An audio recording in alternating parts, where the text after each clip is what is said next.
see, Gore-Tex training. We're out here in the snow. So I did a couple of videos on footwork, and this video here will pertain to that video of the footwork, but it will be showing you the strengthening training things that you can do to help strengthen your legs to make footwork more easier. So as you can see, these are the ringside boards that we have, and I have them in the position for an orthodox fighter. If you're a southpaw, just move this board up, make it a southpaw stance. But this is for an orthodox fighter. So up here, one thing you want to, this helps take away, is standing over your groin type of balance. This type of balance, you're like right here.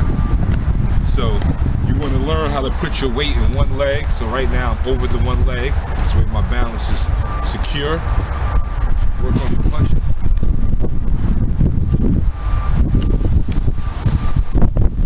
Front leg, now I'm in the back leg.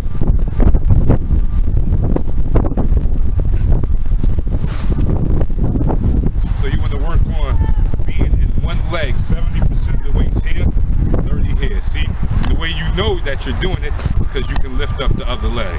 So if I'm in the front, get that down, I should be able to lift up the back. If you can't, that means you're sitting over your groin. So this helps you with your balance. Eventually when you get down here and do it, and that moves on to the next thing, low walking. So we have a line here. So you want to assume your position down here. The stronger you are down here, the heavier your punches are up here. So you start down here, we have a jab and a step, or we can talk about the footwork I did, which was jab, step, drag, shuffle. So that way you can do it down here too. Step, drag, shuffle, bring back. So low walking helps build the legs, but once again, you're still favoring one leg more than the other, so that you can still punch with power down here. The next piece is line skipping. People have seen me do this before. So you find yourself a line, camera on the feet, and you can start off slow till you get the coordination, but eventually.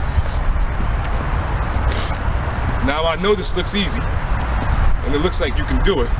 So if you can, post a video and show me how well you can do it. But I guarantee you, it's a lot harder than it looks. It's your boy. What's good? It's your boy LB. And with the whole Wing Chun Kung Fu debate, there's one part of fighting I think that everybody skips over when you're doing your drills. And what makes a boxer a top tier fighter is that we fight. We spar, we test things out, we get hit. You work with adrenaline, you work with stamina, you work with, hurting your hand and still having to fight.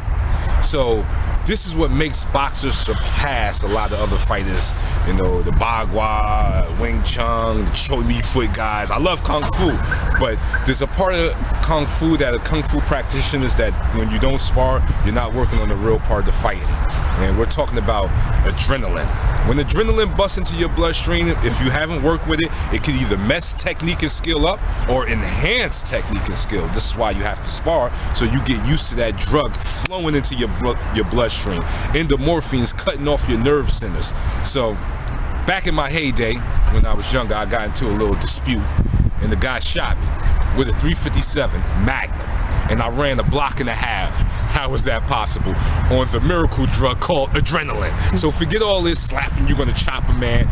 Every man wants to live, so you have to use techniques that get around his brain's vision of living and going home. So let's just take a look at this. That story I was telling you about, I want you to make sure it's real. See that?